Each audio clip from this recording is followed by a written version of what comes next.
I did all sorts of things because I didn't understand how to approach it. Now I have a better idea as a mom, as a doctor, as someone who really hangs out with a lot of smart researchers, but is trying to just interpret this information in a way that's actually usable for the average mere mortal.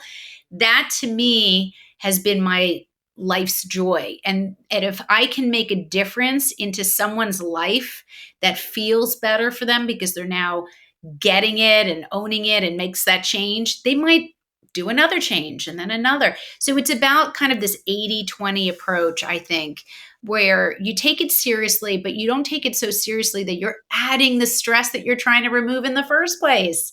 That's not good. Like I said, I tried to create it a way that was almost gamifying. It's a 21-day plan if you want it. But if you want to dig in this slower, that's good too. It's just a matter of who you are and what you're ready to do. Welcome to Therapist Uncensored. Building on decades of professional experience, this podcast tackles neurobiology, modern attachment, and more in an honest way that's helpful in healing humans. Your session begins now with Dr. Ann Kelley and Sue Marriott.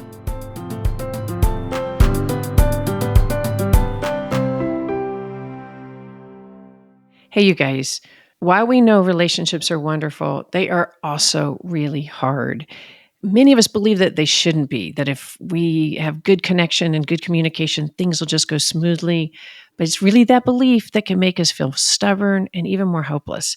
So relationships take work. It does for Sue and I. We can make it look easy. It's not. And one of the ways is because many of us, we differ. We differ in what activates us, what makes us feel threat, the expectation, and it's these differences that are held in our body, not our thoughts. And they influence how we talk, how we love, how we fight.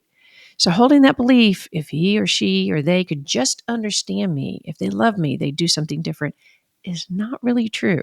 And we're talking about relationships with your partner, your teenager, your mother-in-law. So Sue and I have created an online course that can help you understand yourself and those you love in a different way. This is not just for therapists, it's for everyone. Although the good news is if you're a therapist, you can get CEs along the way, and all of you can use the visuals and the worksheets individually, or you can even use them in your own private practice. So while the course is based on our book, Secure Relating, Holding Your Own in an Insecure World, it is definitely not a replication of the book. We talk directly to you. You learn how to understand more deeply your attachment, those you love, the neuroscience behind it, and how to build secure types of connections right now in your everyday relationships. Rather than changing one another, y'all can shift together in very important ways. It's very powerful. We're getting great reviews. Check it out. It's at therapistuncensored.com/BAS.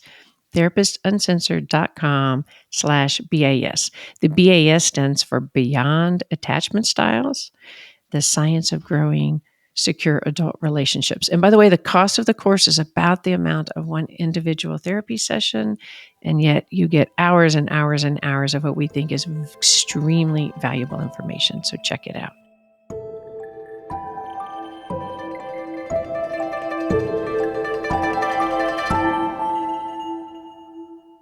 Hey everyone, this is Ann. So glad to be here with you on Therapist Uncensored. Our guest today, I reached out to her because she's really impacted my life, and I think she will yours as well. Our guest is Aly Cohen, Dr. Aly Cohen. Dr. Cohen is a triple board certified physician in rheumatology, internal medicine, and integrative medicine. So, wow. What I reached out to her for is that she is one of the country's leading environmental health experts. She's co-authored textbooks and as well a guide about non-toxic living. How I was introduced to her is through her recent book, Detoxify, the everyday toxins harming your immune system and how to defend against them. In it, she highlights the link between everyday chemicals and the epidemic rise in immune disorders and autoimmune diseases. And we know these toxins are impacting our health in so many ways, even beyond that, as well as in our environment. But here's the key. I mean, we all know toxins bad. She's not just making the point. We dive into this conversation into very doable, actionable steps that can make an immediate difference, as well as some of the findings she's found that may really, really surprise you. Anyway, I loved our conversation. I think you will too. So let's jump in. I'm so excited to have you on the show. So, Therapist Uncensored, we focus a lot about attachment and neurobiology and keeping our mind, our body, and our spirit, what affects us. And so much of psychology focused so long on what happened between parent and child. And we are very systemic focused. How does the environment impact our mind and our health?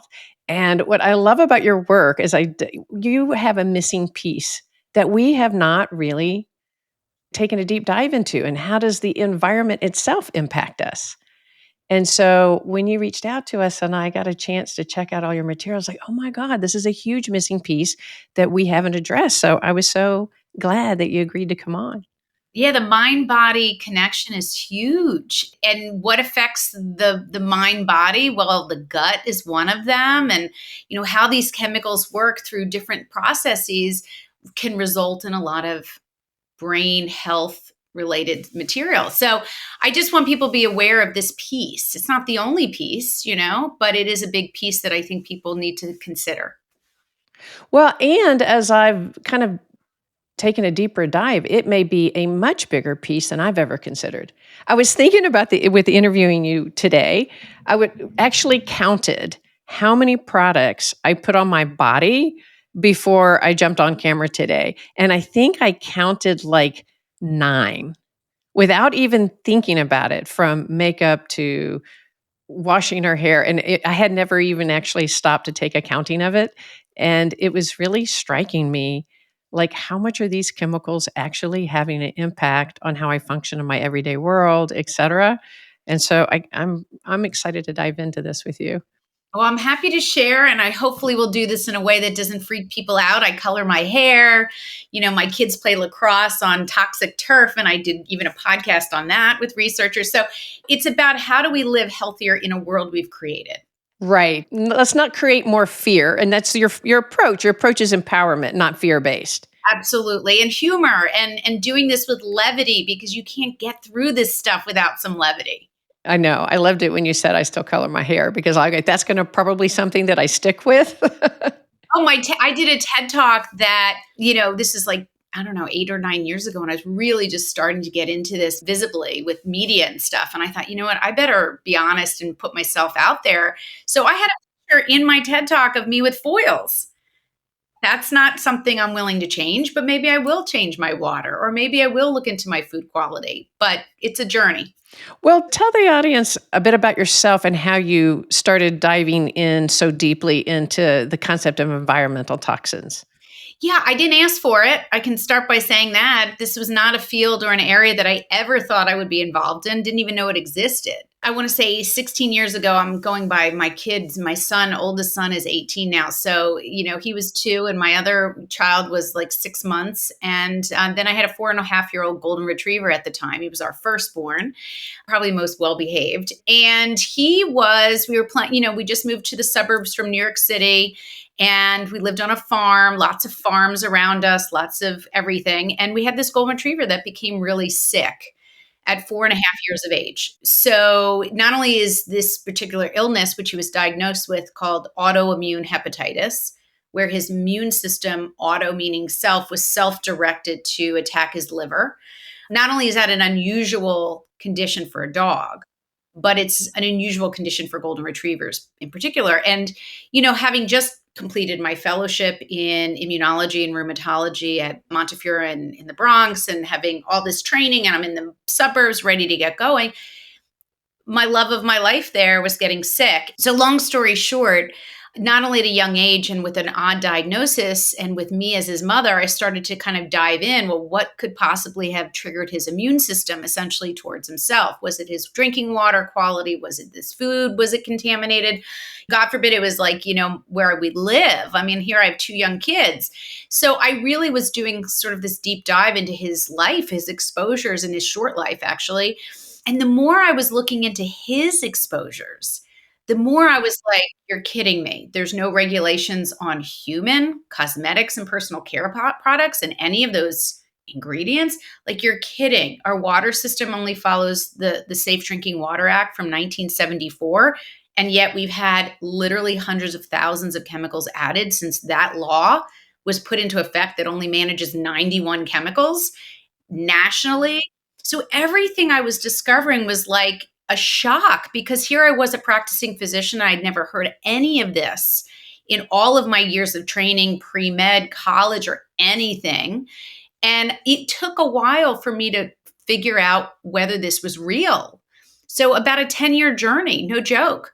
I reached out to all the people who had written papers at that point, including Dr. Fred Vom Saal, who was writing about bisphenol A and BPA, which I had seen a little bit on the news in 2012 because it was taken out of plastic baby bottles because of his work and his international colleagues.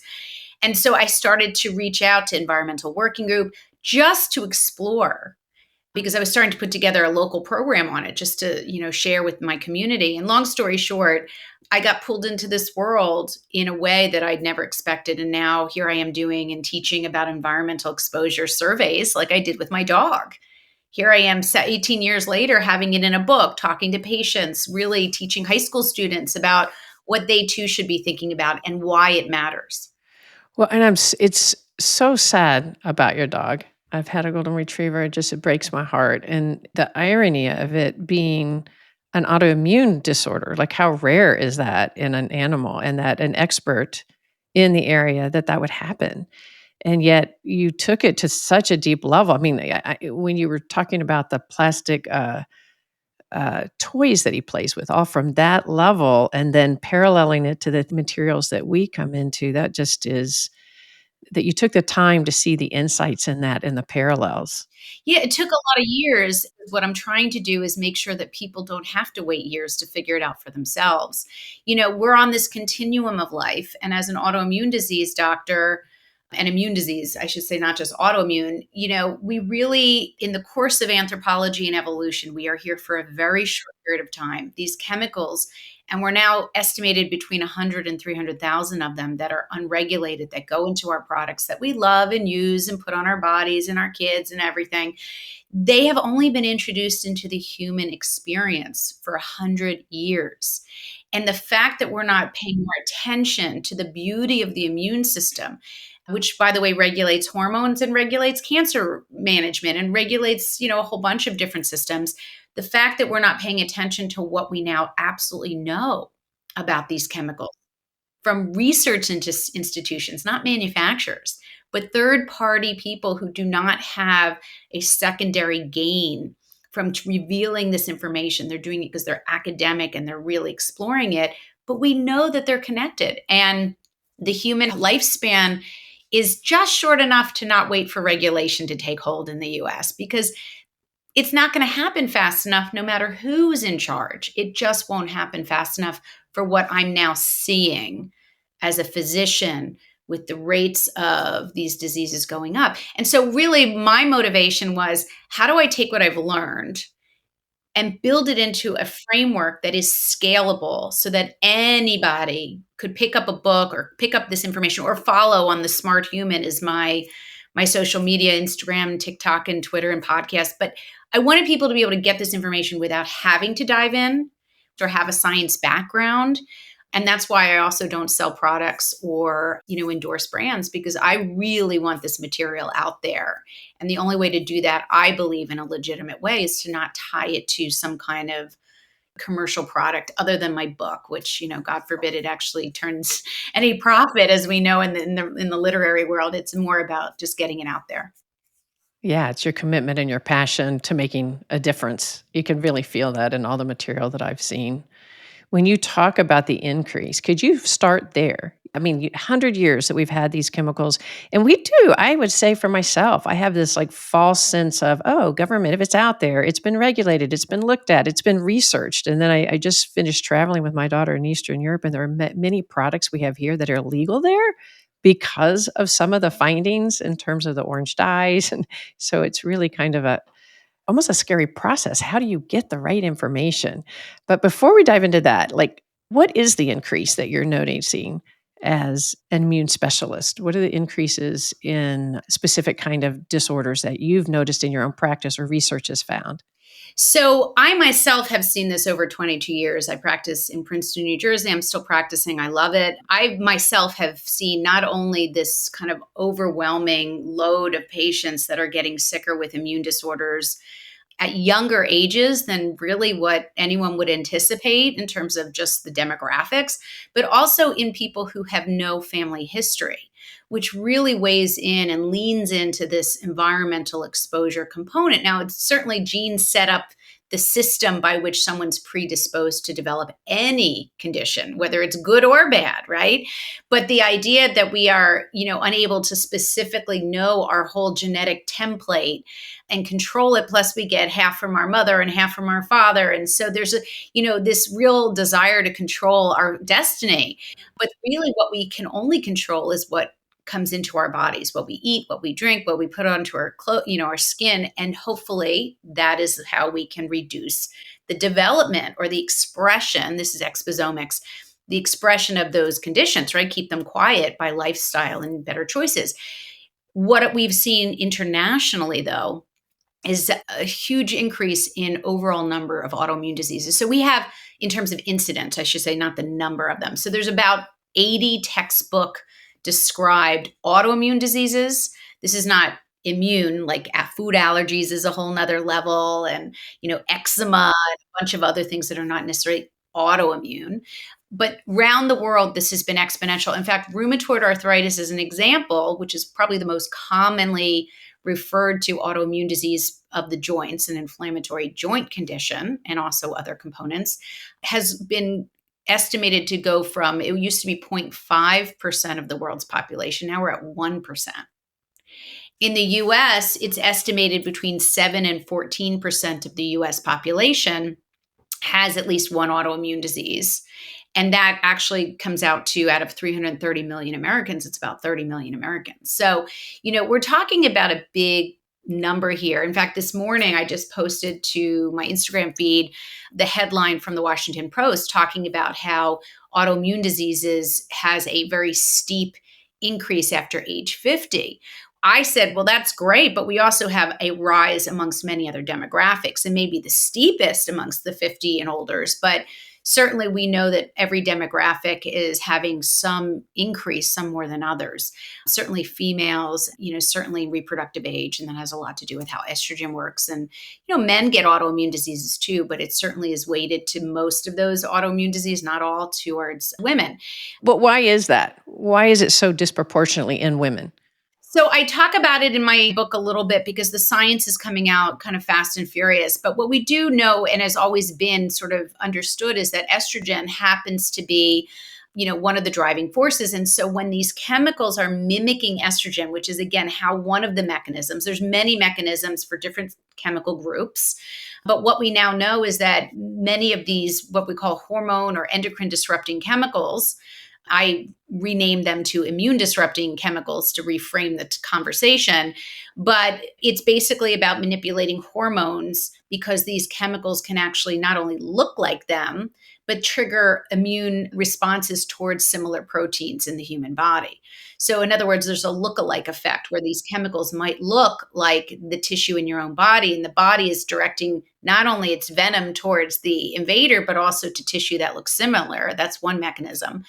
There's also, in terms of certain autoimmune diseases, particularly like lupus, there's been some studies regarding about a genetic component that predisposes women to lupus because they have this sort of imbalanced problem with turning off genes and gene expression, something called the exist gene. So all of that is coming out more and more, but there's other mechanisms by which chemicals affect us. One is by directly affecting the gut microbiome, which is this very thin layer of microbes that have been with us millions of years, bacteria, mold, yeast, viruses. They're sort of inside this inner layer of the tube of our gut. So from mouth to butt, to be crass, there's the inside of that tube, the gastrointestinal tract or tube, that is so thin, it's the width of half of a diameter of a human hair. That's how tiny. And it has the surface area of a football field. And that interior line is very almost like if you put, butter on bread, it's tiny thin layer that coats the interior of this tube. And that microbiome is so vulnerable to environmental chemicals, to stress, to, acid reflux, to medications, chlorinated drinking water, pesticides on food, as I mentioned. So there's a lot that we kind of hit our vulnerable gut microbiome kind of on a routine basis, but that's really our immune system at work. Our immune system is kind of supported by these healthy microbes, the healthier version of these microbes. And so, what I talk about also is not just removing perfumes and conditioners and cleaning products and changing to one, that are, safer and healthier, so to speak. But I also talk about how do we make our bodies healthier? How do we improve the gut microbiome? If it's such an important component of our immune system and human health, how do we make that better? Not just take stuff away. How do we make the human body stronger immunologically? And I talk about nutrition and certain foods like fiber and cruciferous vegetables and sweating to get rid of these chemicals. So anyway, I can go on and on, but I'll let you direct the next question. Well, I mean, when you were speaking about the toxins and how it creates a response to fight the toxins, which actually can create inflammation. You mentioned estrogen, and I wondered if you relate some of the early prepubescent, like the early onset of puberty. Do you consider there a relationship at all? Yeah, great question. And to that same point, also one piece is that every immune cell, which there are thousands of immune cells in the human body that are beautifully designed and work in concert, they all have estrogen receptors. So when you have these chemicals that can mimic estrogen and other hormones, you can see how this can affect the immune system directly on another level, right? So one of the reasons, among many, but one of the most predominant theories for why we are seeing young people, not just girls, but boys, experiencing puberty at earlier ages. I mean, in back 200 years ago, girls wouldn't have their first period or menarche until about age 16. We're now at some populations 7, 8, 9 years of age. Certainly African American populations of young girls, because the products that have some of these estrogen mimickers are in African American products, particularly hair products.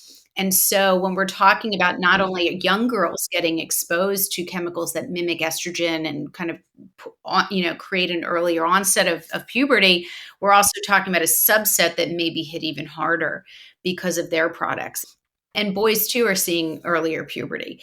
So there's, a lot of factors. It's not just cosmetics and personal care, it's our processed foods, affecting not just the quality of our food. The lack of nutrition is a very key point in why I talk about that in the book. And it's, we can't just have, take away chemicals and food and water and not think about what nutrition we're actually missing with our busy modern day lives. And those things are protective to the human body. So you have all these factors that play a role. I try to hit them in a very reasonable way. There's a 21-day plan for people who don't want to think too much, but just want to get started. I get that.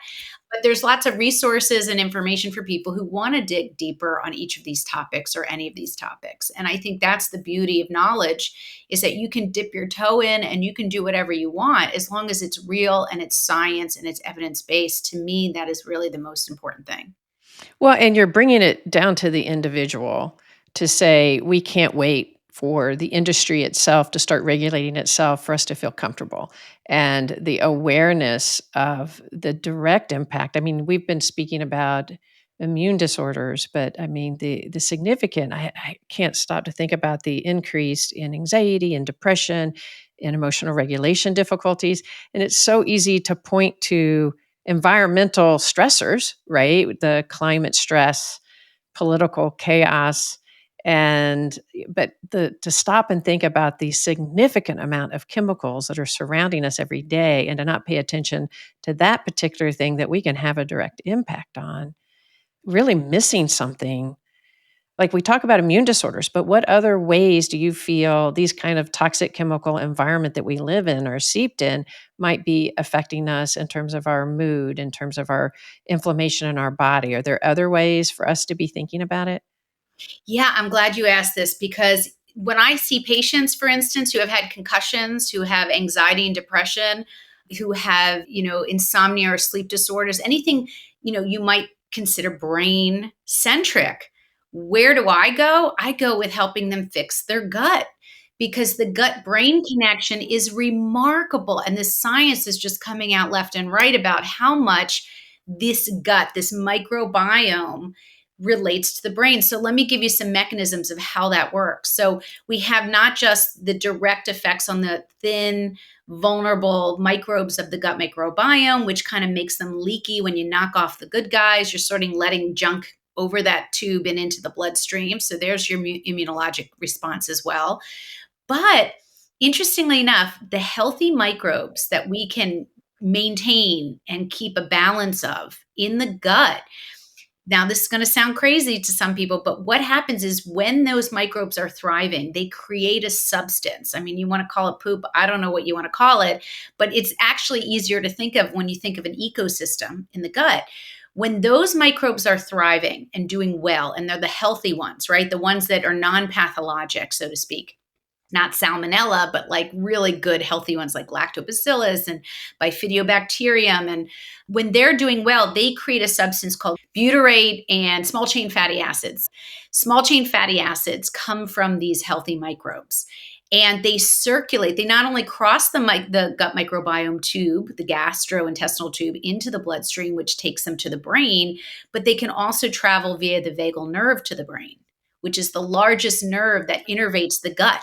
So you have these multiple mechanisms by which the good products from these microbes travel and can cross the blood-brain barrier into the brain. And it is very much not only theorized, but been tested to show that these small chain fatty acids, butyrate is one of them, can contribute to better health of the brain, whether it's concussions, whether it's schizophrenia and psychotic disorders, whether it's just anxiety, mood. It's a remarkable phenomenon. And so the more we understand how the body works, it kind of all comes back to, not all, but a lot, to where the gut is, whether stress is managing the gut. You know how we all get ulcers if we have so much stress. That's something we have to work on to create a better environment, whether we're exercising, which actually improves gut microbiome flora and the variety of non-pathologic bacteria. You can actually change which bugs are in your gut simply by even incorporating exercise. By drinking clean filtered water, you can avoid things like chlorine that can have direct effects on those microbiome microbes that are trying to thrive and live. So there's all these little nuances of how to make your ecosystem work. I think of it as sort of like middle school salamander that you're feeding. You're feeding your little salamander because the more you help your gut, the more the gut actually ends up helping you on a variety of ways that are beyond just cancer prevention and balance, hormone management in menopause. There's studies on this, on bone health as a rheumatologist, but brain health. And I think that's something we can utilize even as, people who handle the brain, therapists and social workers and neurologists. We should be thinking about how do we support the brain nutritionally? How do we detox the body from stuff we don't always know we're exposed to in a reasonable way? And how do we make the gut healthier overall in a process that's reasonable? Not 100%, but 80-20 type of perspective. Well, as many therapists listening out there, we think about all the ways to try to help our clients and form more security inside and in their relationships and a better mental health overall. And it would never cross my mind to ask somebody to look at the toxins in their environment exercise, yes, we have the direct relationship. Are you exercising, et cetera, et cetera, et cetera. But when you're bringing in what kind of toxins are you taking in? And doing it in a way that could have a very deep impact. That's something when you feel like you're out of control of everything else, that's something we actually can look at and we can have some agency about. 100%. The world where we're given diagnoses, in my world, it's lupus and rheumatoid and all these conditions that we're like, how did we get this? And I don't have a family member with this. And where did this come from? This is the deduction we can start doing. I have a 50-question survey in this book. It's not to judge. It's really to say, well, okay, where do we begin? Assess is my first A of the 4 A's of environmental health navigation. So where do we begin? Where are we getting exposures? Put a 1, a 0, add it up. That's where we're beginning. The second A is avoid or swap. Do we really need 100 different surface cleaners, carpet cleaners, sink cleaners, oven cleaners? That's marketing. That's us, keeping up with the Joneses. So we can either reduce those numbers in, total to what, a surface cleaner. I even have do-it-yourself recipes for, I don't know, white vinegar and lemon juice, or you could swap to products that are already being made that are doing it better and cleaner. You don't have to make anything. The third A of the 4 A's of environmental health navigation is add. What do we add into the human body and the human existence to make it healthier, to make it offset some of the environmental exposure problems that come from our exposures from a, epigenetic component? So nutrition matters. What matters in nutrition? How do you choose supplements is in the book. Try to figure out in this billion-dollar industry, what is junk and what is good and what is high yield, not a bunch of stuff, but small number of great stuff. And what is the food we can eat? Food is medicine. What is the quality of our drinking water when our body is 85% water? Why don't we think about that ever? I mean, we have $1 billion industry on diets, but no one talks about water. And we drink that even more than eating food. So when you start to kind of have this perspective without going bonkers, and you have empowerment like you're talking about, you also have control over not just what you eat and what you do, but also the destiny of your health. Whether you do express genes that are, leading towards a disease such as cancer, breast cancer, or autoimmune disease, or whether you're going to keep them quiet and keep those proteins nicely sitting on top of the genes that express those diseases and maintain that. So that is a lot of what we have the power to do that most people don't think we do. We do. Well, and you have some, I'm trying to remember the gentleman's name, but you referred to some actual research out there with just toxins being taken out of somebody's system. Goodson, Dr. William Goodson. So Frederick von Saal and I wrote 2 books, 2 textbooks for Oxford, and that he's an emeritus chemical researcher. He's incredible. And I partnered up with him because I was really managing the clinical portion of what I see and do, and, very fun experience, but he's brilliant, right? So he got BPA out of baby bottles with all of his colleagues. And it was only one of like 5 or 7 chemicals that have, by the way, ever been removed from any of our products in the US. I think we should mention that. And if BPA, bisphenol A, which was taken out of baby bottles because they're plastic endocrine disruptors, and not taken out of canned foods, which it lines the interior of every canned food, organic or not, in the US, because it's a food packaging argument, not a food content.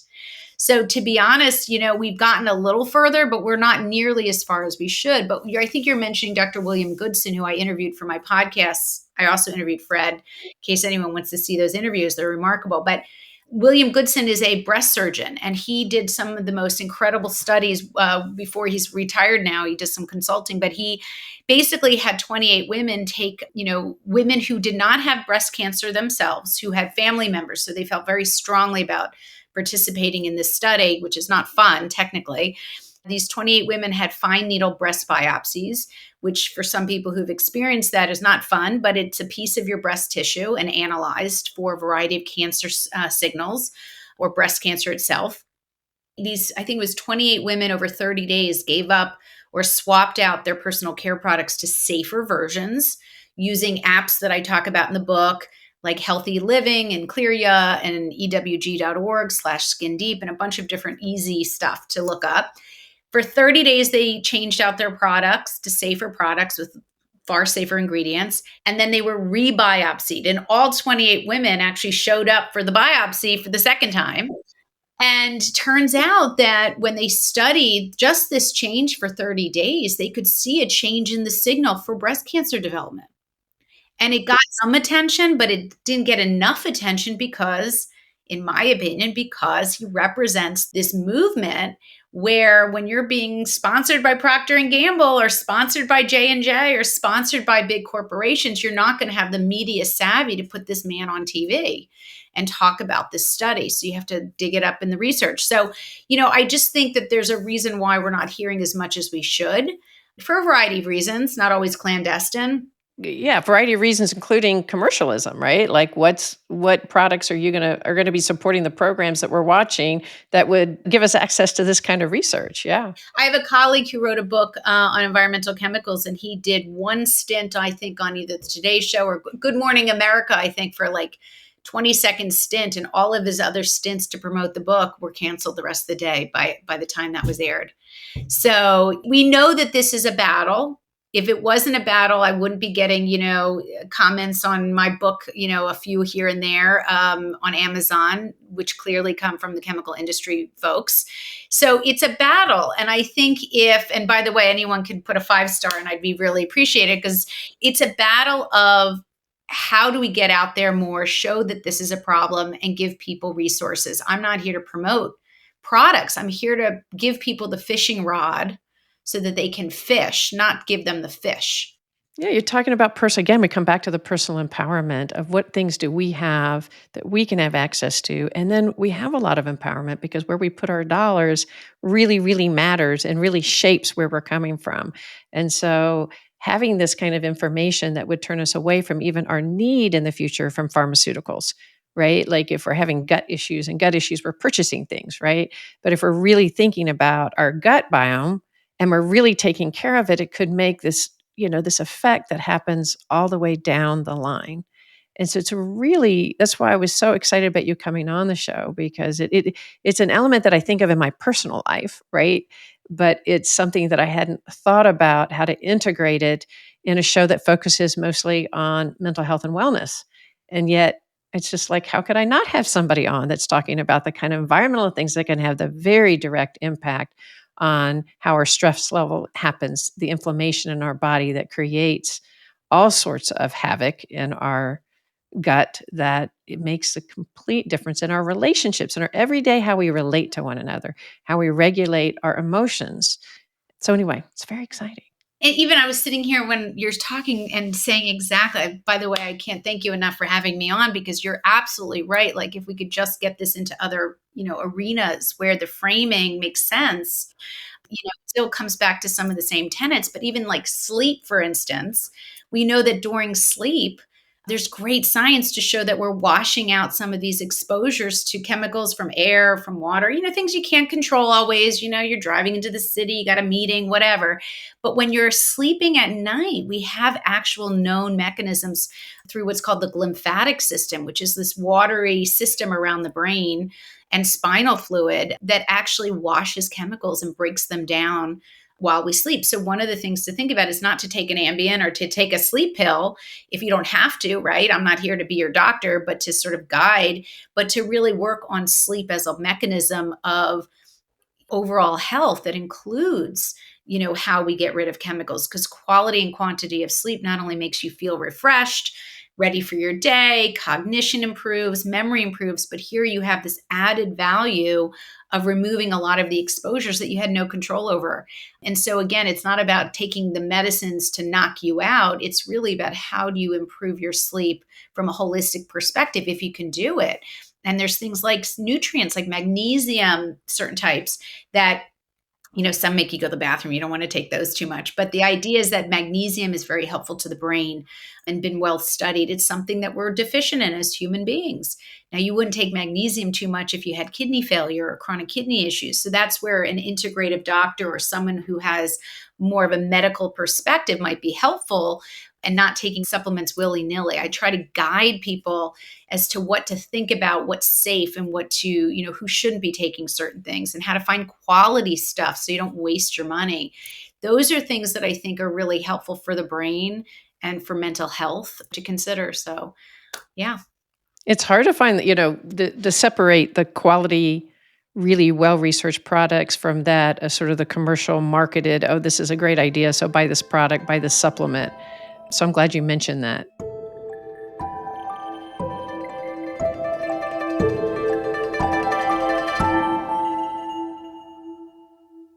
As therapists, Sue and I both know the powerful impact of therapy. Well, we all do, or you wouldn't be a listener of Therapists Uncensored. But sometimes we need more, and finding a psychiatrist, especially one that's well qualified and has availability, can be so hard. It's common to be on a waiting list for months. And with so much going on in the world, Sue and I'm so glad we've discovered Talkiatry. Talkiatry is 100% online psychiatry. You see a medical provider who does comprehensive evaluations, diagnosis, and ongoing medication management for conditions like ADHD, anxiety, OCD, and more. So, what I love is that all of their clinicians, while they're well trained and are in network with major insurers. So, you can use your existing insurance instead of paying either monthly prescriptions or the high out of network fees. So, you have access to experienced, licensed psychiatrists. They're going to take the time to do a personalized treatment plan and, if right, prescribe medications that's right for you. Good news is getting started only takes moments. You complete a short online assessment and it helps you get matched with, again, the clinician that meets your needs, schedule, and insurance. And guess what? You can be seen in days, not months. So to get started, head to talkiatry.com/TU, complete the short assessment to get matched with an in-network psychiatrist in just a few minutes. So that's Talkiatry, TALKIATRY.com/TU to get matched in minutes. Okay, let's jump back in.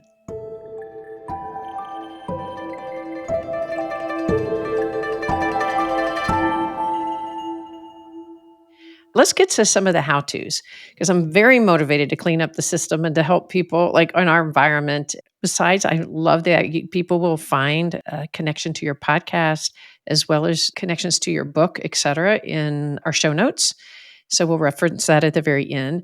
But what are some short, like, okay, these are some must-dos, right? Like, is organic matter? Does it really, really matter to buy organic? And if we can't afford to buy organic, what's our options? So what are the maybe 10 things I could do tomorrow that would be really accessible that could possibly make a big difference in my life? Great question. So, yeah, I keep it simple. Stupid is the way I live my life. I have 2 teenage boys, so I have to keep it very simple. So, when I think about the big problem, number one is not buy a lot of stuff you don't need in the first place. If you don't bring products that you're not even sure of the ingredients, lots of cleaning products, particularly air fresheners, plug-ins, candles, things with phthalates that are, basically fragrance chemicals that keep that scent lasting longer, they're the most I would say at this point, most well tested of many groups of chemicals, but also shown to have hormone and immune disrupting capability. I'm sorry to interrupt. Anything that has fragrance in it, you're saying, like candles, air fresheners, things like that, that we're basically spraying something in the air that's going to likely have an immediate impact on our system. Yeah, or land on the products that are, couches and tables and land on dust and, babies, hand to mouth, pets, all that. So the idea is when you stop the flow into your home or into your workspace, I'm at work and I manage all the cleaning products, I buy them for my office cleaning system. So, maybe it's a little more of an investment, but it's not expensive because you know exactly what to get. But needless to say, if you cut off the flow into your home by just reducing overall numbers, you're going to get somewhere better. And then when you are bringing in those products, choose ones that actually you just look for 2 seconds on these apps that are free to see what they're rated. And you can choose just a different product. My kids, when they went to summer camp a few years back, they all wanted, they wanted really lots of product, these kids, right? They want shampoos and conditioners and this whole landscape. I said, listen, if you don't find something that, you can only get stuff that's a 2 or a 1 on EWG's Skin Deep database. Sure enough, in 2 seconds, they gave me 10 products they wanted each that were rated 1 or 2. So anyone can do this. It's just taking the time to do it. Could you reference those 2 apps? What apps are you speaking of? Yeah, so it's a website is one of them, which is Environmental Working Group, the environment. So, but the website is actually ewg.org. And then if you want to get directly to their product lookup, it's /skin deep, one word. And I do this with high school students. I'll have them download this website or this app. Their app is called Healthy Living, which you can take on the go when you're in the stores. You can use barcodes from the store. You can actually just type it in.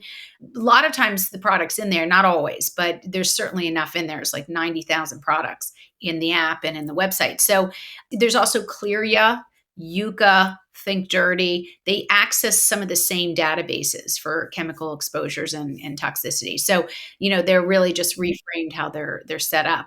So you can just walk in a store, and I know my daughter does this sometimes. So you walk in a store and actually immediately right then. So then it comes up, and I could put, like, for instance, Revlon, which I wouldn't say off the top of my head is so safe, but look at that. They have a bunch of ones that they have in terms of their products, and then you get twos, and then it goes into like threes and fours. So you can start to see that even under the heading of Revlon, which is the broader search, now you got the threes, and it goes up to fives and sixes. So they're taking these products and they're giving them a label. And I say nothing less or above two makes sense in markets that are filled with cleaner products. And the more we do that, of course, then the more this is the way that we're going to have agency and empowerment, because the more we actually take the time to look at what we're ingesting and what our children are ingesting or purchasing or putting around us, that's going to have the impact of, oh, we need to produce more products like this. Oh yeah, you're moving I the love market with your dollars. And so you're having all these ripple effects. You're not only also an example to your family. I mean, my kids don't listen to me for a lot. They're still drinking like Gatorade and all this stuff. But I see them making choices. And I would rather them do this, in a way that sticks like everyone else. It's always better when it comes to you naturally. It's never good when it's forced because, kids react, I react. No one wants to be told what to do. But when it's given to you as, say, here's what you need to know if you want to dive in and do it at your own pace, and these are healthy, resources, it's amazing what I'm observing and how they handle their health. And you have ripple effects as women, even. We're the ones who buy products for the home. We're the ones who really create this environment. And so we have so much positive stuff that we can create, even if someone's not paying attention, right? But we can work by example, we can live by example, I think, with a lot of this. So it's easy if you do that. So number one, you take away things you don't need. And then what you want to add, you add in a very reasonable way when you're ready to dive in and choose better products. And by the way, it makes life a lot easier to shop because once you have your favorite stuff that's vetted, it takes 2 seconds to buy this stuff. There's not a lot of time in the store that I find. Even with food that I've chosen now that are, I choose USDA organic products because the number of chemicals and pesticides in food is enormous. And many of those chemicals have endocrine and immune disrupting effects, including glyphosate, including processed chemicals, synthetic chemicals like for colors, preservatives, additives, genetically modified ingredients. Those things are not allowed in USDA organic certified products with the label. And I talk about in the book what to look for because it took 10 years to create this certification system and 10 years to implement in the early 90s.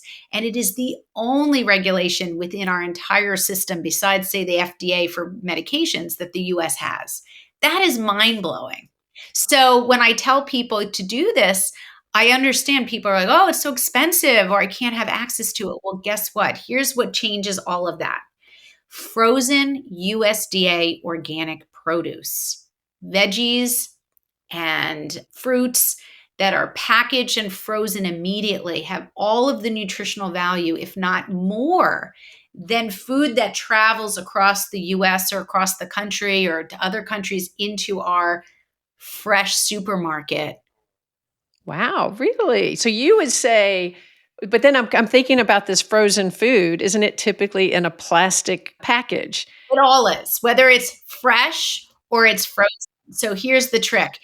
Net, you want the nutrition component plus the removal of toxic chemicals from farming. And the only way to really do that is frozen. Now, if you had a farmer's market like we have here in Princeton on weekends, they have organics farmers. They also have farmers that really aren't organic because it's a lift, but they have really modest or no pesticide use. And you can talk to your farmers. You can talk to folks that are doing it really well, even if they're not organic. Those would be ideal. Like that would be at the top of the list because you're getting it fresh picked that morning. So the nutritional value is high. If they're organic, they have very little to no chemicals. It's not perfect, but it's a good system. And so that's ideal. Second on that list would be frozen organics because technically speaking, you want the USDA component, but if you have no nutrition in your food, you've sort of defeated the purpose. You got the fiber, but you're going to lose antioxidants like vitamin C and vitamin A because those actually go quickly. That just blows my mind. I had not, I love this. So if I'm trying to choose between, if I can't have access to organic, and so many stores do not have the boxes that people need to shop in for access. We can't drive to local whole food markets. We need to go to our regular stores. They don't have organic. And so it feels like an access issue, right? So here's Frozen vegetables. Wow. frozen vegetables and fruit because ShopRite, and I don't care, I'm not promoting, I don't work for any of these companies. ShopRite is all over the country. Target's all over the country. Stop and Shop. We have Wegmans all over the East Coast. Every one of these big box stores has their own line of organic produce. And we can trust that it's organic because it has the US. Once that seal is on, it has to be held to that standard. I mean, it's the best we have. If there's people who make, obviously there's problems in the system, in every system, but is the only thing we have that democratizes the health of our food system. The only thing. So when you go frozen or you go in season, you can always, blueberry season that's organic is much cheaper than not organic. I just had blueberries from Peru, right? In my little plastic to go, container. It's not that I'll say no to fresh supermarket organic produce. It's just that I'm on the go. So maybe I don't want the frozens because then I have to defrost it. But I mix it up. And there's value to all of it in terms of fiber, in terms of things that don't break down as quickly, right? But I will say that my blueberries from Peru were not packed that morning. So I know that it probably took a couple good weeks at low temperature refrigeration to get to my store that became my breakfast, or lunch or snack. So the idea is you're just making these choices with your eyes wide open. That's it. And knowing that these things are excellent to take that fruit and vegetables from the plastic. You don't want to ever steam bags, right? You want to avoid plastic Tupperware. This is probably number 2. 3 on my list, right? Get rid of Tupperware and plastics because we don't want those plastics in our food and in our drinks. We want to carry around glass, stainless steel, very easy swap. But a really important swap, isn't it? Is there a relationship, have you found, and I know we're going to have to wrap, I have 1,000 more questions, but has there been research-oriented relationship now between plastic containers and the increased diagnosis of autism?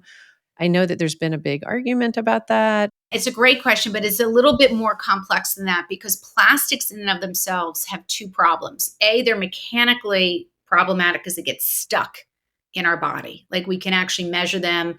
I talk about microplastics getting stuck in blood vessels. We found them in placenta. We found them in blood. We found them in breast milk. We found them in all sorts of, the brain has microplastics getting caught physically, right? We think of a credit card size plastics that we consume every week.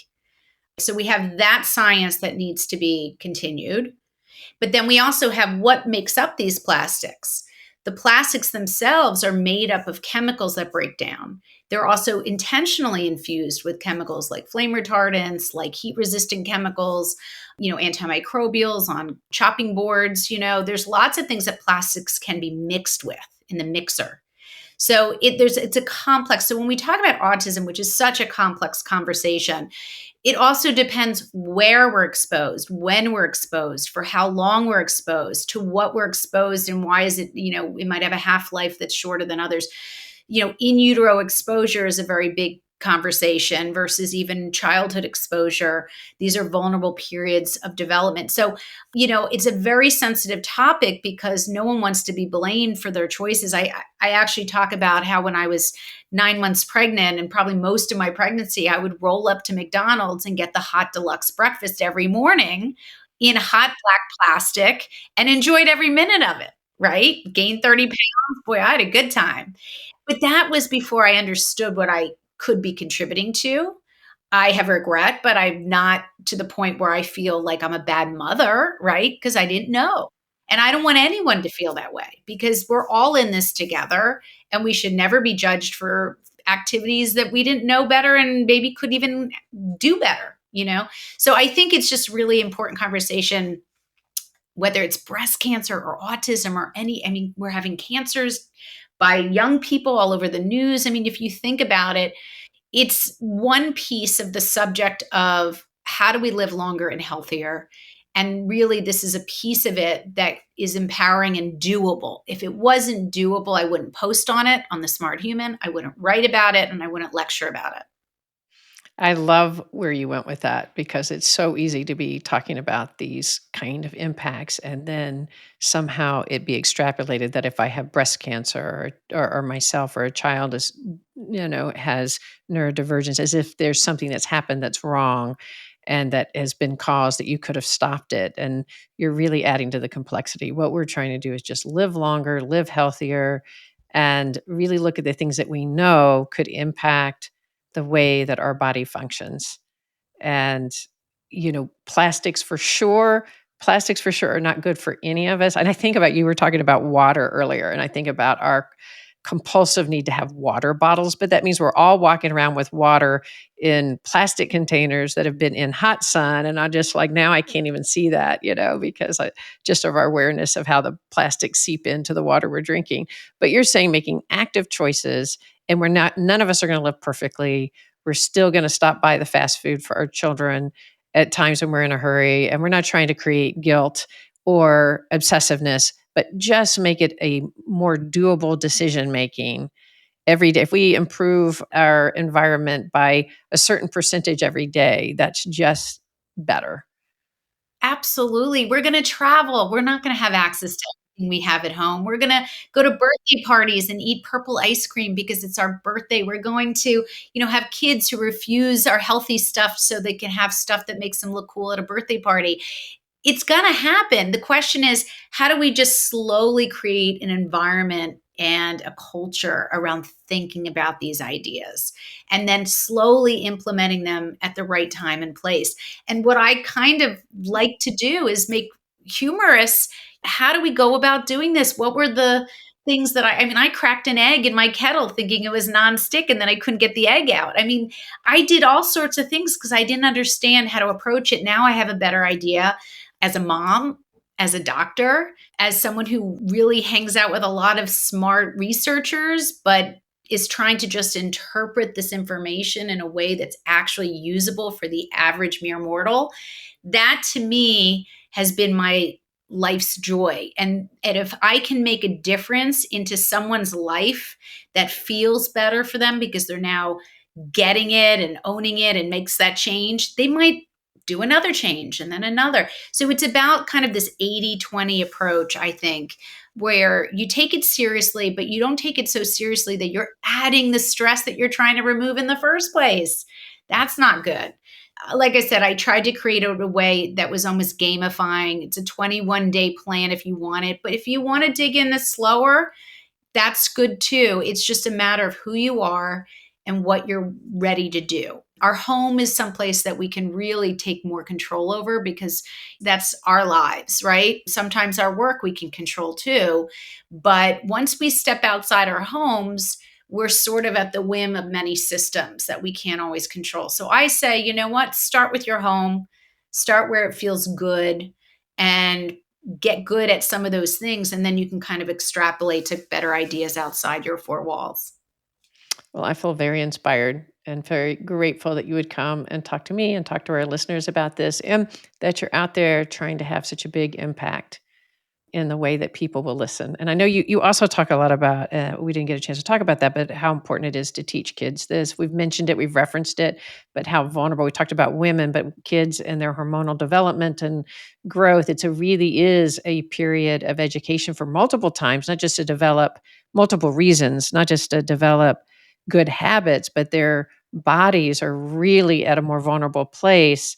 So you can have long-term impact for your children as well by just thinking about it in this protective way.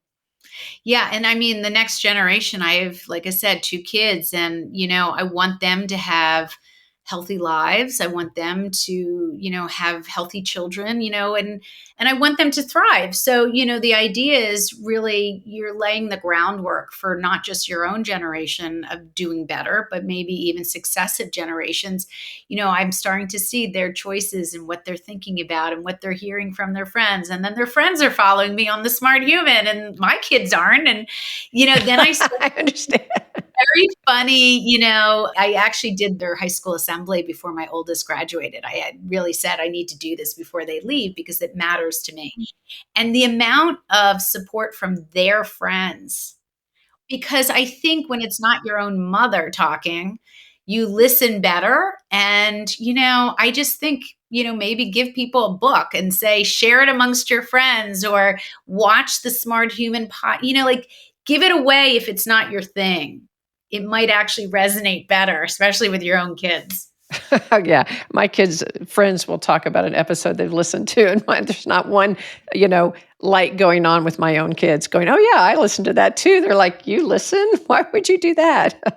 So I really resonate with that. So how can, if they want to do the 21-day plan, how could they best find that? Tell us about your book. I know that we've mentioned it before, but go ahead and how can they find the book, and how can they find your podcast? And we will have this in the show notes. So the book is available on Amazon and Barnes and Noble and everywhere you buy your books. But anyway, it's Detoxify, the everyday toxins harming your immune system and how to defend against them. And the 21-day plan is very simple and has recipes in the book for food that are detoxifying. It has symptom surveys for people who have actual symptoms and want to go through this 21 days. And following me is The Smart Human. On Instagram, it's at The Smart Human, TikTok, Twitter, The Smart Human Podcast on iTunes and other places to get your podcasts. And thesmarthuman.com has courses from the Smart Human Academy. Well, thank you so much for coming on. I really enjoyed the conversation. I feel like I learned a great deal. I know our listeners did too. So I really appreciate you. Thank you, Anne. Thanks for having me and for sharing this information with your community. I appreciate it. All right. Thanks so much for joining us, you all. If this information seemed helpful to you, pass it on. Let's spread the word. All right. Because that is a way that we're going to take care of one another in this modern world. Thanks so much for listening, and we'll see you around the bend.